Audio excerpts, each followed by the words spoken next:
Saludos amigos, bienvenidos a una nueva edición de Tras Bastidores. Esta es la antesala a WWC, la noche que no necesita nombre. Tenemos un invitado más adelante dentro del programa, así que usted no se despegue de allí, que vamos a hablar lucha por lucha, todo lo que está pasando en WWC en estos momentos. Han empezado a calentar las redes con varias cositas. A principios de semana nos enteramos que Mr. Big oficialmente va a hacer su regreso a la compañía este próximo 9 de marzo en la hora de la verdad. Se supone que este próximo sábado en las superestrellas de la lucha libre nos vamos a enterar quién es ese primer rival, lo cual me deja bastante claro que es bien probable que este próximo sábado también sepamos cuál va a ser la cartelera para la hora de la verdad, o al menos parcialmente esa cartelera. Durante el fin de semana nos enteraremos, ya que este próximo sábado es este evento en el Coliseo de Moca, este 24 de febrero, la noche que no necesita nombre. Y tenemos varias luchas que vamos a conversar, que vamos a dialogar. También, obviamente, otra cosita que ha causado sensación en las redes es esta conversación que tuvo Amazona, donde parece que va a venir esta luchadora que no es parte de la revolución femenina. Muchos nombres sonando por allí. Muchos comentan que pudiera ser Black Rose. Yo realmente no tengo ni idea de quién va a ser. Obviamente sabemos que Amazon está en este feudo con Natalia Malkova y con Estefania Marvel, y se ha visto mayormente sola en gran parte de esta rivalidad. Así que vamos a hablar lucha por lucha. Brandon the Skater se va a estar enfrentando a Señor Anthony. Señor Anthony para mí se robó el show en Euforia. Creo que es alguien que me gustaría ver más en el cuadrilátero. Creo que tiene un gran micrófono, pero creo que en el cuadrilátero podemos ver varias cositas de él. Me voy por la victoria del señor Anthony aquí en Moca. De la misma manera, Macabro y Will Callahan. Yo creo que es una buena manera de empezar a enderezar el camino para Macabro. Si tú me preguntas a mí, en la hora de la verdad, no sé si se vayan a ir tan rápido con Ken Vick. Tengo una lucha con Mike Nice, con Nian, tal vez estén pensando un poco más a largo plazo si lo pueden mantener. Macabro pudiera ser una opción en términos de por su peor reciente se ha convertido en el hombre que coge las derrotas. Yo creo que una victoria aquí no le vendría para Macabro, así que me voy con Macabro ganando. Amazona contra Natalia Malkova, con Estefania Marvel como árbitro especial. Yo creo que Malkova se lleva la victoria. Creo que probablemente las rudas al final van a tratar de hacer fiesta con lo que es Amazona. Y ahí probablemente veamos en la llegada de esta persona que va a nivelar las cosas, de esta dama que va a nivelar las cosas para Amazona. Y probablemente eso sea lo que nos lleve a un encuentro en pareja femenino dentro de la hora de la verdad. De la misma manera, Nian y Lightning continúan en su guerra y van a tener una lucha sin descalificación. Si tú me preguntas a mí, yo creo que Nian es quien más le hace falta este tipo de victorias. Ya derrotó a Mike Nice, está teniendo un inicio de año sólido, aunque un poquito fuera de los focos, pero si lo queremos reenfocar, si lo queremos volver a tener en este tipo de conversación, ¿qué tiene que pasar con él? Pues algo bien sencillo. Básicamente tiene que emparatar a Lightning, y yo creo que para eso se presta esta cartelera. De la misma manera, el hijo del enigma se enfrenta al informante. El informante es un veterano de 1000 batallas. Creo que está en un buen momentum con lo que está pasando con él. Obviamente hay muchas cositas pasando en el camino también para esta división. Talento como Samurai del Sol, previamente conocido como Calisto, Lince Dorado, otros talentos han expresado su interés en estar en WWC. Yo en otro momento hubiera dicho que le hubiera dado el campeonato junior completo a Hijo del Enigma. Creo que tiene el calibre para poder cargarlo. Creo que se está acoplando muy bien allí. Creo que en las redes puede mover las cosas bastante bien. Creo que todos estos talentos internacionales enfrentándose a él también sería interesante.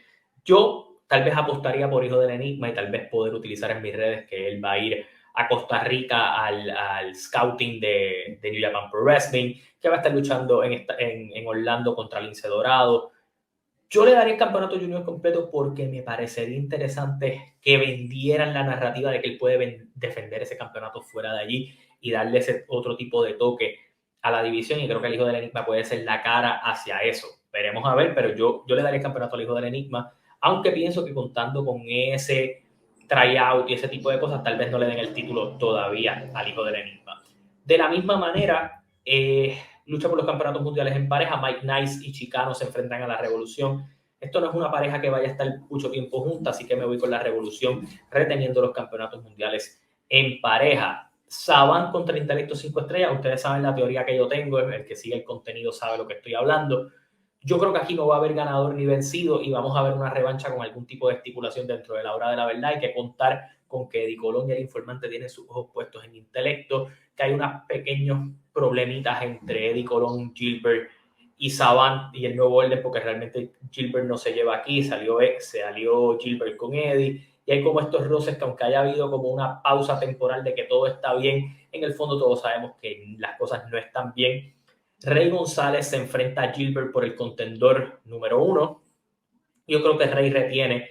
Yo no tengo muchas dudas de que probablemente Rey González se enfrenta a Chris Adonis en la hora de la verdad. Así que esta noche que no necesita nombre debe ser interesante para ir vendiendo las historias que nos van a llevar para la hora de la verdad. Ellos están contando con ir al Mario Quijote Morales, es un coliseo grande, es un coliseo donde caben muchas personas. Tú tienes a Chris Adonis, que ya no es una novedad porque lo trajiste, pero tienes a Shelton Benjamin, utilizas el gancho de Mr. Big. Creo que este show va a ser importante para vendernos las historias en ruta a eso. Tampoco me sorprendería que lograran contactar otro talento internacional, como pasó en Euphoria día antes que Steve Macklin llegó. No me sorprendería que buscaran otros talentos internacionales para la misma fecha. Así que, con eso dicho, este próximo sábado el schedule es cargado en el canal, pero se los voy a explicar bien sencillo. A eso de las 9:30, 10 de la mañana, cuando finalice Elimination Chamber, nos vamos a ir en vivo hablando de eso. Luego en la tarde vamos a estar hablando un poquito de lo que está pasando en la lucha libre en Puerto Rico tras los programas y todo lo demás. Y en la noche estaremos hablando de lo que acontezca en la noche que no necesita nombre en Moca. Así que ustedes pendientes al canal. Mucho contenido en las próximas horas. También empezando la semana que viene tenemos invitados, tenemos temas de discusión, así que bien interesante todo lo que viene por ahí. Usted tiene que suscribirse, tiene que darle like al contenido para que usted se entere cuando estamos subiendo contenido. Ahora, sin más preámbulos, los dejo con una de las luchas que no discutí, y es la lucha entre el campeón de la televisión contra el ex campeón Jovan en lucha de revancha. El actual campeón de la televisión es nada más y nada menos que Bryan Idol, y lo tenemos en entrevista, así que con eso los voy dejando. Se cuidan, nos vemos, gracias por el apoyo siempre. Y me encuentro aquí con el campeón de la televisión de WWC, Bryan Idol. Hi, Bryan. So happy to have you here. I have a question to get started with this.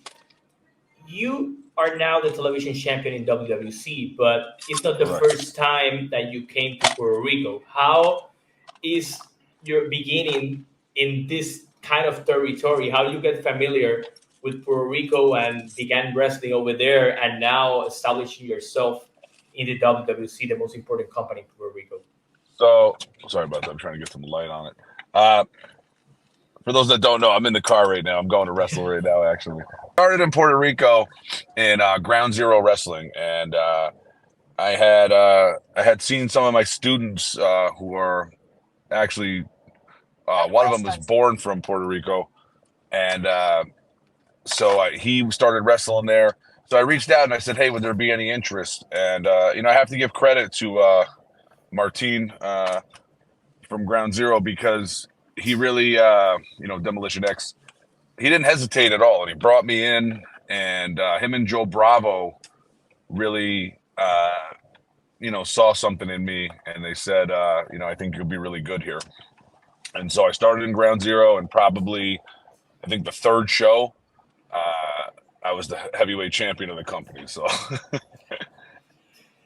Yeah, so they really see something in you, and then I remember seeing you in Latin American Wrestling Entertainment in one show over there, and then we see you in WWC. You have a match with Mike Nice, and sometimes we stop seeing you, and then you became like a regular wrestler in the WWC roster. How that came to be?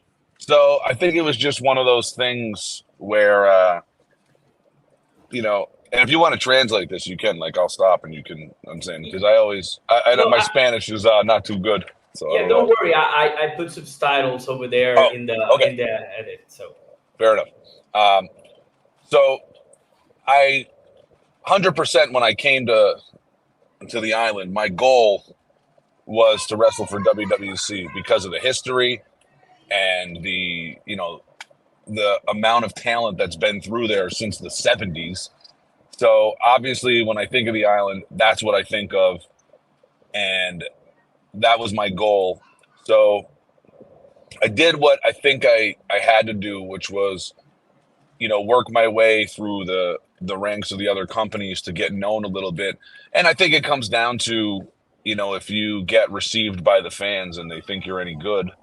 And you know, I try to wrestle with my heart out there. So I I put it all into it, and I did. I do the best I can when I'm there, and I feel like it's the fans appreciate it, and so other companies saw it and they gave me a chance. And like you said, my debut in WWC was Anniversario 49, which was a huge show, which was actually really funny because I just remember being on the airplane and I was actually on the same plane with Ric Flair, and it was just funny because I don't think he knew that I was on the show. You know what I mean? And like it just like in my mind, I'm like kind of I was like, it's pretty crazy that I'm flying on the same airplane to the same show with Ric Flair, and we both get out and they pick us up there, and then we were talking, and it was funny, but obviously a big deal to be a part of that company, and that night was huge.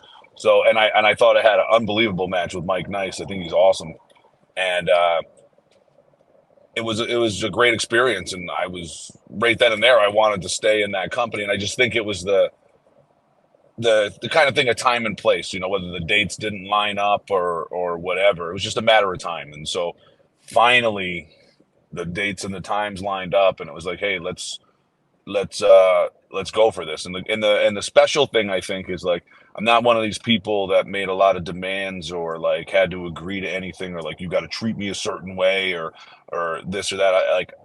I just want to work hard, and I just want people to enjoy it, and you can do with me what you want, and let's see what happens. And so I think it's a great honor to win the television title, because that title, again, you want to talk about history.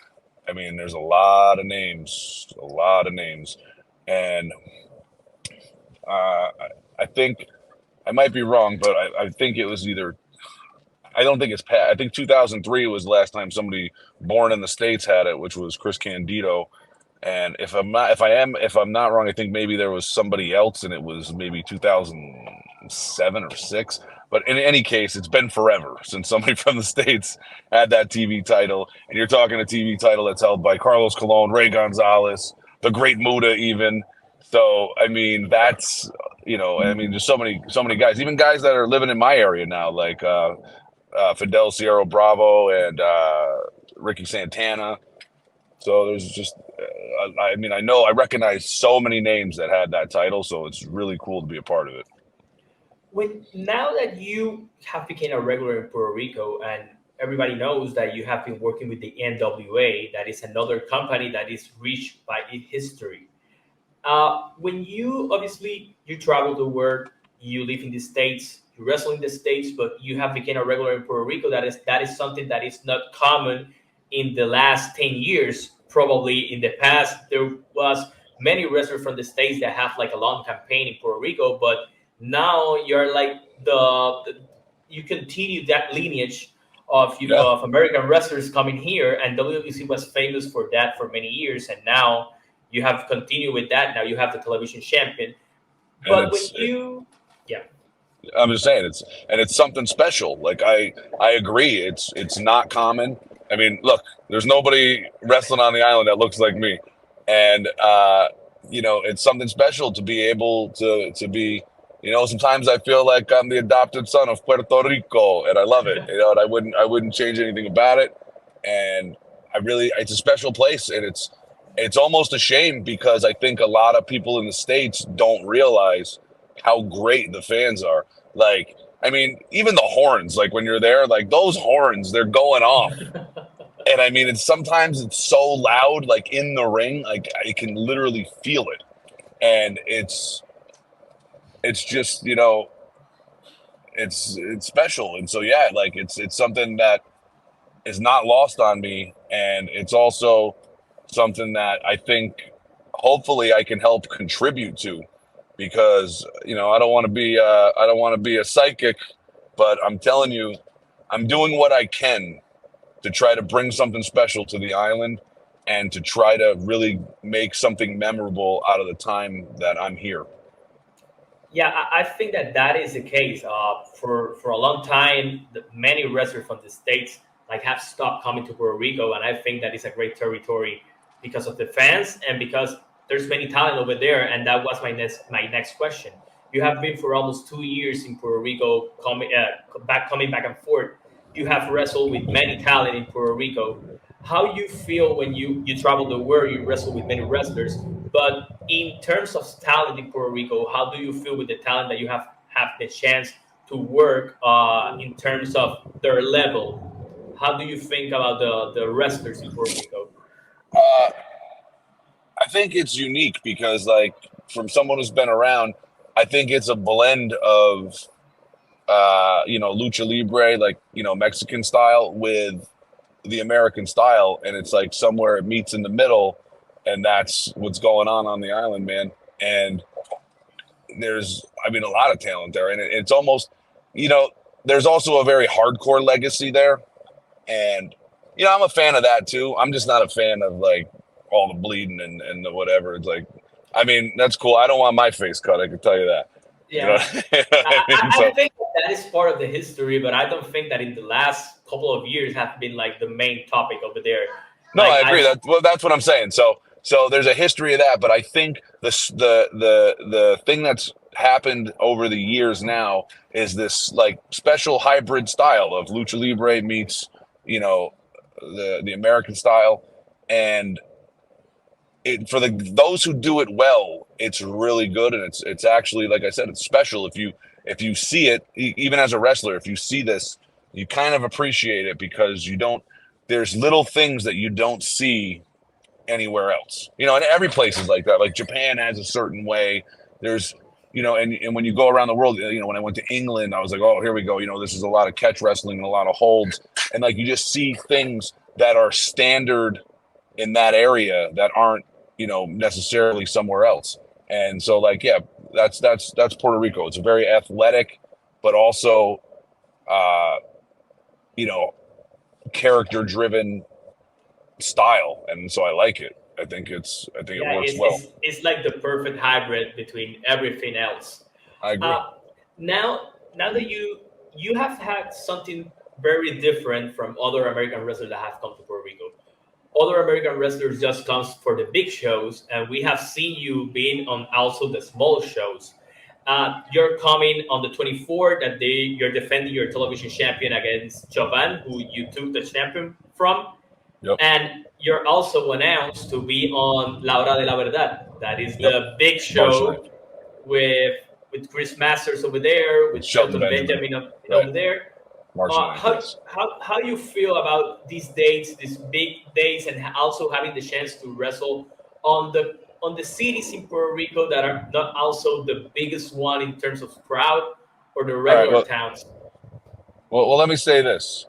I have spent a lot of time on the island. I'm not some gringo who just walks around and goes to the vacation spots.